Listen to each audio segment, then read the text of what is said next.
So one of my favorite drills and exercises to actually learn the fretboard is by taking riffs and licks and moving them across multiple octaves. So in the opening video there, I actually took the same lick and moved it across 3 octaves on the fretboard. Now, not only is this a really useful exercise for moving and learning where things are on the fretboard, but it also keeps it highly musical because it sounds good and you could almost imagine yourself playing it to someone. We've just got a 1-bar lick and it goes like this.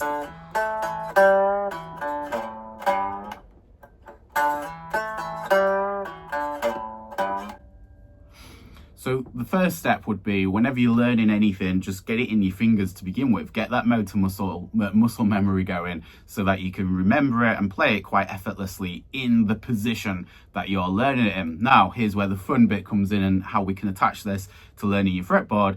And that is what I like to call the octave trick. And the idea is, take the first note of the lick that you're actually learning. In this case, it's a D. So 5 of the A string is the D note.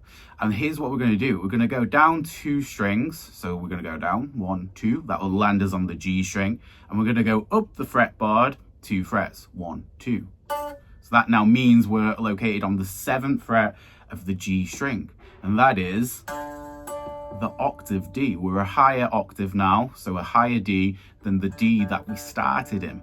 So we've now located our new position, our new location, if you will, on our fretboard. So what this now means is we can effectively replay the same phrase and the same fingering, hence why I said it's really important just to get the muscle memory dialed in to begin with, but now on the upper octave. Just bear in mind, when you move to the B string, everything moves up 1 fret. So just check this out. Here's the same lick, but just in that higher octave. Just watch my finger in it in comparison. I'll do that again.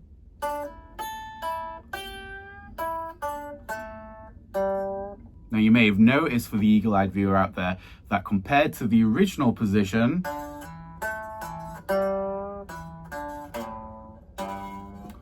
I had to move that B string note up 1 fret. So that meant we're now playing on the G string 7 hammering to 9, but on that B string we're going 10, 8.